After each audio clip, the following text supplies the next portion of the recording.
Effective immediately, this community is under emergency. Resident will comply with the new rules. Resistance will have consequences.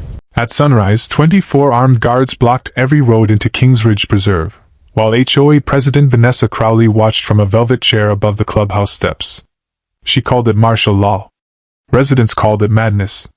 Phones were confiscated, gates were chained, and Grant Holloway was ordered to surrender the private road, reservoir, and power station on his land. Vanessa believed money, uniforms, and fear had made her untouchable, but when Grant quietly opened a steel evidence box, sirens rolled across the ridge. Minutes later, state troopers surrounded her guards, climbed the clubhouse stairs, and pulled Vanessa from the throne she had built.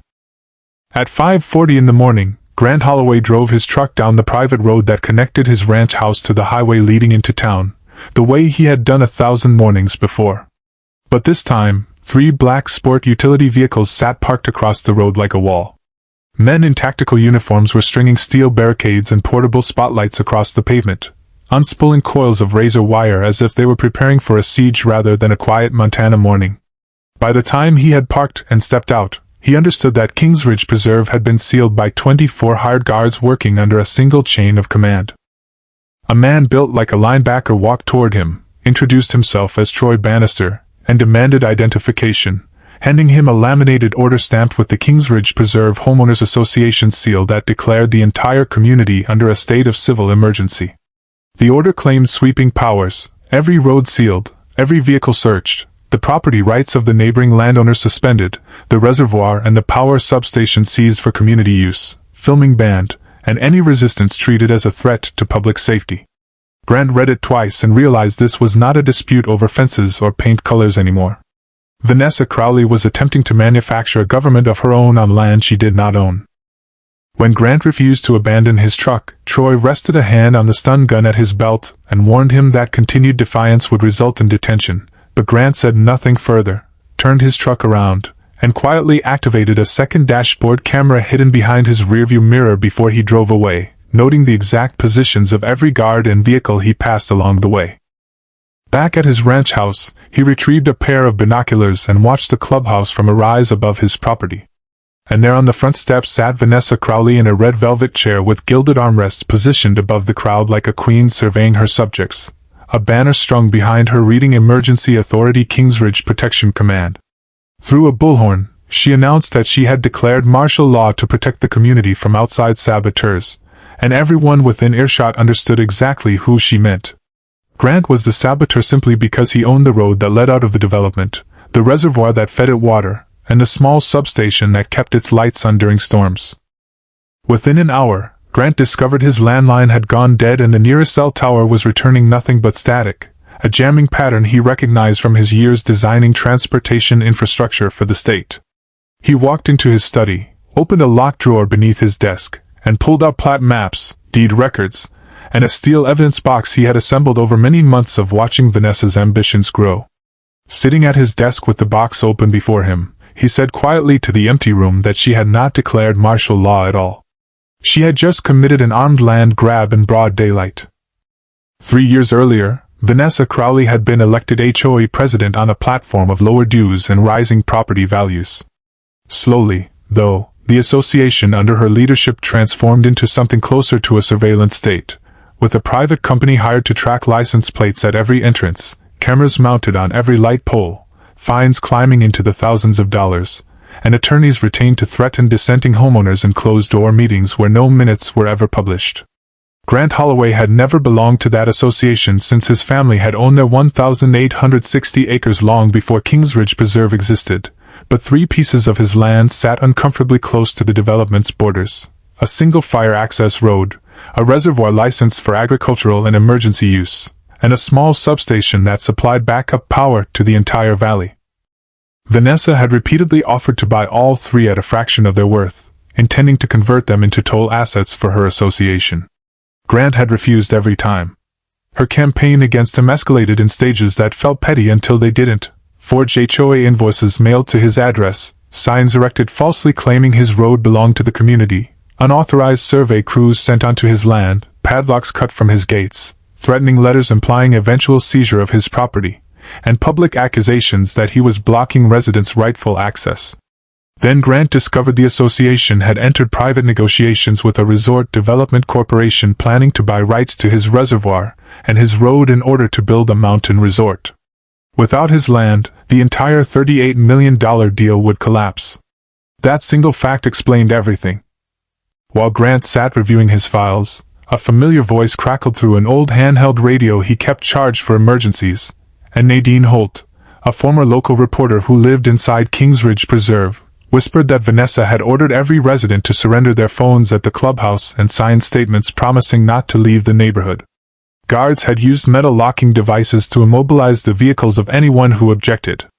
Vanessa was telling residents that Grant intended to poison the water supply and cut off the electricity, a lie designed to justify her armed occupation of the community. Grant asked Nadine whether Vanessa held any authorization from the county or the state, and she answered that there was none, only a stack of papers bearing what appeared to be the county sheriff's signature. That single detail told Grant that Vanessa had likely forged documents from a public official. By mid-morning, Vanessa staged what she called an emergency executive session on the clubhouse lawn, seated above the gathered residents in her velvet throne, flanked by 2 guards standing at attention like royal sentries. From that elevated perch, she read a list of self-invented decrees: a curfew beginning at 7 o'clock each evening, 1 designated person allowed to leave each household, mandatory vehicle inspections, a total ban on approaching Grant's property line, authority to seize generators, fuel, and food from any resident who resisted, and the threat of civil detention for anyone who refused to comply. Marla Keene, the association's vice president, tried to remind Vanessa that homeowners associations held no legal power to detain anyone, but Vanessa answered coldly that her authority now flowed from the emergency itself rather than from any outdated bylaws. Grant attempted to contact a neighboring town using an amateur radio setup, transmitting his coordinates, the number of armed men inside the community, and his suspicion that public documents had been forged. But Troy's team detected the transmission and sent 2 guards climbing the fence onto Grant's property to locate the source. Rather than confront them, Grant let the men wander deeper into land equipped with hidden game cameras. The footage showed guards trespassing while armed, cutting a padlock, damaging an antenna marking the location of the substation, and radioing back that the chairwoman wanted full control of the infrastructure before noon. Grant immediately began copying that footage onto multiple hard drives and transmitting duplicates through a satellite uplink he kept as a backup for exactly this kind of emergency. Meanwhile, inside the clubhouse, Elliot Granger, the association's longtime treasurer, confronted Vanessa about the nearly $190,000 she had withdrawn from the reserve fund without a valid vote to hire the private guards. Marla began to understand that Vanessa was no longer protecting the association at all. She was erasing a financial paper trail and forcing residents into obedience before the resort deal could be finalized. Word soon reached Vanessa that representatives from the resort corporation would be arriving at 3 o'clock that afternoon, and she needed visible proof that the association controlled the road, the water, and the power before their inspection team drove up the mountain. She ordered Troy to send 8 guards directly to Grant's substation with instructions to cut the locks, replace the control systems, hang association ownership signage, and pressure Grant into signing a document transferring operational control. Grant watched the convoy approach from a distance and had already anticipated this exact move, locking the system remotely, disabling anything hazardous, and triggering an intrusion alert that transmitted directly to the state's power grid operations center. When Troy reached the substation gate, he handed Grant an emergency requisition order bearing what looked like Sheriff Dalton Reeves' official seal and signature. But Grant had worked alongside Dalton for years and recognized instantly that the signature was not authentic. Troy refused to let him photograph it, and ordered his men to breach the gate. As metal groaned and the gate buckled, Grant stood back and reminded the crew that this substation was part of state-licensed infrastructure, and tampering with it carried serious criminal consequences regardless of what paperwork they believed they were holding. Troy simply laughed and said Vanessa had assured him the sheriff himself was backing the association's actions, a claim that would soon prove catastrophically false. The guards pushed through the wreckage of the gate, and as one reached for the control panel, an automatic lockdown triggered, sending an alarm echoing across the entire valley just as Vanessa arrived aboard a golf cart decorated with association flags, her velvet chair strapped awkwardly into the cargo bed like a mobile throne. She announced that Grant's ownership rights were being temporarily revoked, and produced a transfer document demanding his signature, and when he refused, she ordered Troy to restrain him. 2 guards gripped his arms, but Grant did not resist physically. Instead, he spoke calmly and clearly toward the nearest camera, stating that he did not consent to detention, did not consent to any transfer of property, and that everyone present was engaged in unlawful conduct. In a moment of overconfidence, Vanessa personally signed a document stating that the association had taken control of the substation at 17 minutes past 11, unknowingly producing a written confession of infrastructure seizure, the exact piece of evidence Grant needed most. Almost immediately after she set down the pen, a warning panel on the substation lit up with the words State Infrastructure Security Alert transmitted. And for the first time that day, the confidence on Vanessa's face flickered.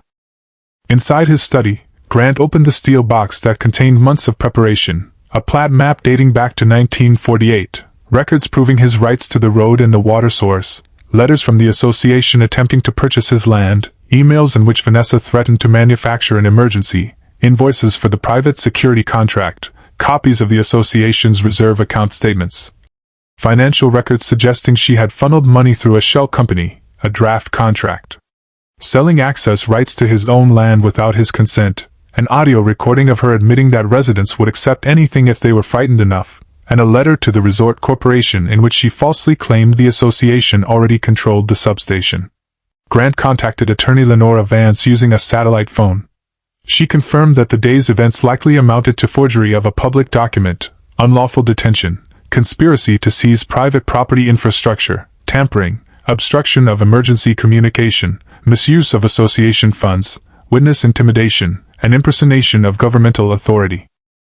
Meanwhile, Vanessa ordered her guards to search Grant's house for what she called sabotage materials, and though Troy hesitated because they had no warrant, her threat to withhold payment pushed him forward. Marla secretly called to warn Grant that the guards were coming, but rather than flee, he placed the steel box in the middle of his living room, leaving behind only duplicate copies while the original sat locked in a fireproof safe beneath his barn floor. Troy and 4 guards broke in, and when Grant asked whether they carried a court order, no one answered. They simply seized the box and carried it back to Vanessa, who opened it, laughed at the sight of the incriminating paperwork, and ordered it burned in the clubhouse fireplace, unaware that a small tracking and recording device sewn into the lining continued transmitting everything she said. Lenora forwarded that recording directly to Colonel Wade Mercer of the State Patrol, and his response consisted of a single order: deploy the full unit. By early afternoon, conditions inside Kingsridge Preserve had deteriorated into chaos. Food supplies were rationed, the gates remained sealed, and the guards themselves had grown exhausted and resentful of Vanessa's constantly shifting commands. She demanded that every resident gather in the town square to swear loyalty to her emergency order, threatening a $10,000 fine and suspension of utility access for anyone who refused. Elliot brought his accounting records to Marla, revealing that Vanessa had withdrawn $190,000 for the guards, transferred $320,000 to a company owned by her cousin, spent $75,000 on the velvet chair, staging, and sound system, secured a promised commission of $2,400,000 if the resort deal closed, forged board meeting minutes, and used Marla's electronic signature on contracts she had never approved. Marla realized she could easily be framed as an accomplice in a scheme she had never sanctioned. She confronted Vanessa outside the clubhouse, demanding an explanation for the forged signatures bearing her own name. And rather than deny any of it, Vanessa declared coolly that great leaders never asked permission from weaker people. When Marla demanded the blockade end immediately, Vanessa ordered Troy to detain her. That single act frightened the remaining security team far more than anything before it, since they had been hired to guard property, not kidnap a sitting board member. Troy quietly called his security company's management only to discover the contract had been signed under a company that did not legally exist. Using an outdoor speaker system on his own land, Grant addressed the entire community directly, explaining that the guards were trespassing on private property, that Vanessa's orders carried no legal authority whatsoever, that anyone who lowered their weapons and stepped away would be recognized as having cooperated, and that all evidence had already been sent to the state. Vanessa answered over her own bullhorn, calling Grant a rebel and ordering his house surrounded. But one guard named Preston Hale refused to comply. And when Vanessa slapped him across the face in front of everyone and demanded Troy strip him of his weapon, Preston removed his badge, set down his firearm, and walked over to stand with the residents instead. 3 more guards followed him within minutes. Troy looked at Vanessa, then at the men abandoning their posts, and began to understand that the woman on the throne was preparing to let every bit of blame land squarely on him. In the distance, the low thrum of helicopter blades began rolling across the ridge. Vanessa heard the helicopter, but assumed it carried the resort corporation's delegation, so she ordered her remaining guards to reform their lines and stand at attention before the clubhouse. Instead, the first sirens rose from the direction of the highway, 12 state patrol cars in a tight formation climbing the mountain road, trailed by the county sheriff's vehicle, an economic crimes unit, and an infrastructure response team. While a patrol helicopter circled overhead, Colonel Wade Mercer's voice cut through a loudspeaker, ordering every private security member to lower their weapons, step back from the barricades, and raise their hands. Vanessa immediately commanded Troy to hold the gate, insisting that state forces had no right to enter Kingsridge territory without her personal approval. But Troy stared at the wall of patrol cars and told his men not to fire under any circumstance. Preston stepped forward first, hands raised, pointing toward the exact location of the weapons his team had set down. One by one, the remaining guards followed his lead. Vanessa turned to Troy and demanded he take Grant hostage as a bargaining chip, but Troy flatly refused. The north gate finally swung open, and the convoy of patrol vehicles rolled through. Grant stood near the entrance, handing Colonel Mercer his property deeds and verification codes for his land records, while Lenora arrived in a vehicle belonging to the state attorney general's office. Sheriff Dalton Reeves examined the emergency requisition order bearing his forged signature and confirmed on the spot that he had never signed or authorized any such document. Vanessa, still seated on her throne above the clubhouse steps, demanded that the sheriff arrest Grant for inciting rebellion. Dalton climbed the stairs, held up the forged order, and asked her directly where she had obtained it. And Vanessa answered with total confidence that her authority did not require the county's blessing. When Dalton asked whether she was admitting to producing the document herself, she replied without hesitation that of course she had. Every word of that confession was captured by the body camera clipped to his vest. Colonel Mercer gave a signal and 2 female troopers climbed the steps toward the velvet throne, but Vanessa refused to stand, insisting that no one was permitted to touch the chairwoman of Kingsridge. Colonel Mercer read the initial charges aloud in front of the crowd: forgery of a government document, impersonation of executive authority, conspiracy to seize private property, organizing unlawful detention, obstructing a public roadway, tampering with critical infrastructure, destroying evidence, misappropriating association funds, and directing armed personnel to commit illegal acts. Vanessa laughed and claimed the board had granted her full immunity, but when Lenora asked her to point to the specific clause authorizing that immunity, Vanessa had nothing to offer. As the troopers moved to lift her from the chair, she gripped the armrests and shrieked for the residents to defend her, but not a single person moved. Marla, freed from the locked meeting room, publicly confirmed that the board had never voted to declare any state of emergency. Elliot handed his financial records to the investigating officers. Nadine turned over the memory card containing footage of confiscated phones, detained residents, and threats issued under Vanessa's command. Troy surrendered the fraudulent security contract along with a recording of Vanessa ordering him to take Grant hostage. One by one, the very people Vanessa had once controlled became the witnesses who dismantled her. The 2 troopers finally pried her hands from the throne and secured the handcuffs while the entire community watched in silence as Vanessa Crowley was pulled from the velvet chair she had built into a symbol of her own untouchable power. Even in handcuffs, she continued shouting that she alone was in charge, and Colonel Mercer answered simply that she did not govern a state, only a homeowners association, and even that modest role had just come to a permanent end. Just before the patrol car doors shut behind her, she watched the resort corporation's delegation turn their vehicles around and drive back down the mountain, and the $38 million deal she had risked everything to protect collapsed right in front of her eyes. The investigation widened over the following weeks. It revealed that Vanessa had been planning the seizure of Grant's land for well over a year, establishing a shell company called Crowley Civic Protection to secretly contract with the association she led. Money collected from residents had been funneled through 3 separate accounts before eventually landing in her personal finances. Digital records showed she had forged 17 board meeting minutes, issued 42 unauthorized penalty notices, threatened to seize 6 separate homes, siphoned more than $600,000 from the reserve fund, secured a promised commission worth $2,400,000, forged the county sheriff's signature, fabricated an entire emergency to manufacture false ownership claims, ordered evidence destroyed, and directed the detention of at least 9 residents against their will. Troy and his crew cooperated fully with investigators, and those who had surrendered early avoided criminal prosecution entirely. Marla resigned from the board in a short, unsentimental letter posted to every resident's mailbox, accepting responsibility for staying silent too long.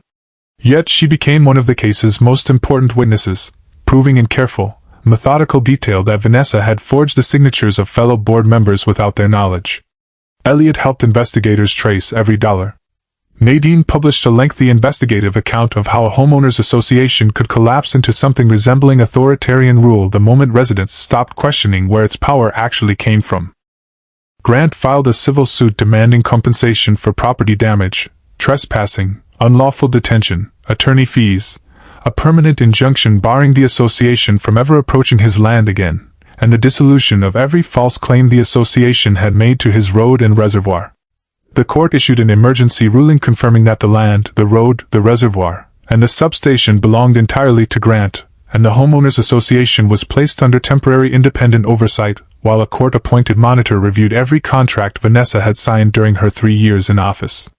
The velvet throne itself was seized as physical evidence, and later displayed in the courtroom during her hearing as a visual reminder of exactly how far a person could drift from the modest role she had originally been elected to fill. 6 months later, Kingsridge Preserve looked nothing like the community it had briefly become under Vanessa's rule.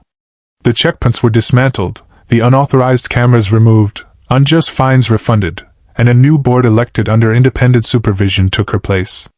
Residents who had once been too afraid to speak up at meetings now attended in numbers the association had never seen before, asking pointed questions about budgets, contracts, and spending limits. Nadine served as interim president but refused every trapping of authority, holding her first meeting in an ordinary community room with no stage, no armed escort, and no chair raised above anyone else's.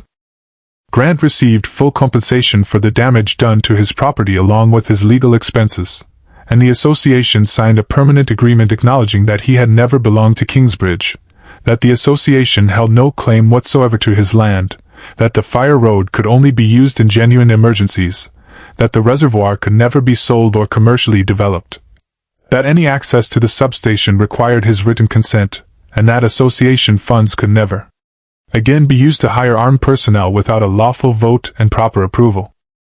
In the final calm of an ordinary morning, Grant drove through the north gate of Kingsbridge Preserve where steel barricades had once stood. Now hung only a simple news sign reading private property emergency access by legal authorization only.